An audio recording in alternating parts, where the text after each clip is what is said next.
ბილეთი ხო არ გაქვს? ეგ ზარები შემოდის უამრავი, ამდენი ზარი, ეხლა თუნდაც ხო დევს ტელეფონი. ეხლა ამ გადაცემის ბოლოს შეგვიძლია ნახოთ და რამდენი იქნება ზარი, SMS-ი, ცალკე სოციალებში, WhatsApp-ი, Viber-ზე, მოკლედ სავსეა. პირველი, რა თქმა უნდა, არის ბილეთი.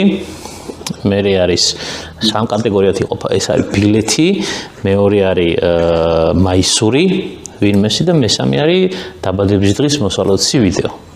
აქედან ყველაზე ძნელი შესაძლებელი არის, რა თქმა უნდა, ბილეთი. ბილეთი. ხო, იმიტომ რომ ფაქტიურად ხელა მოთხოვნილებაა, რომ 1 საათში, 2 საათში ფაქტიურად ყველაფერი გაყიდულია, ხო.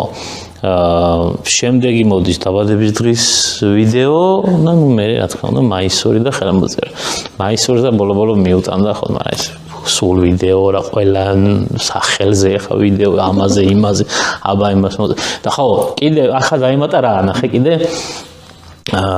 მაისური დაუშვათ მაისური მოგაწოდა რომ ხელი მოაწერი ხო მე გეუბნება თან რომ თან ხელ მოაწერი და თან ვიდეო გადაუღე რო აწერ აიგე ხო რომ ნამდვილად მოაწერა და მოკლედ თელი ისენი ვაღიარებ მე თვითონაც ფიქრობდი ჩემი შვილისთვის ფეხბურთს ედადის და ვთხოვო მეც მაგრამ ვერ გავუბედე და კიდე კაი ვერ გავუბედე ხო არა ის რაღაცა მარაგი უნდა იყოს მე მგონი ხუმრობებიც იყო რომ წინასწარ კი არა და ძველები რაც არის ერთ იგივე სახელი ხო ბევრს ქვია და გიორგი ახლა რამდენი გიორგის ექნება ხო რა თქმა უნდა ზუსტად ხო კიდე არის რომ სახე გვარსაც იძახი რო დაუშვათ ხო ამას და ამას უმულისა და დაბადების დღეს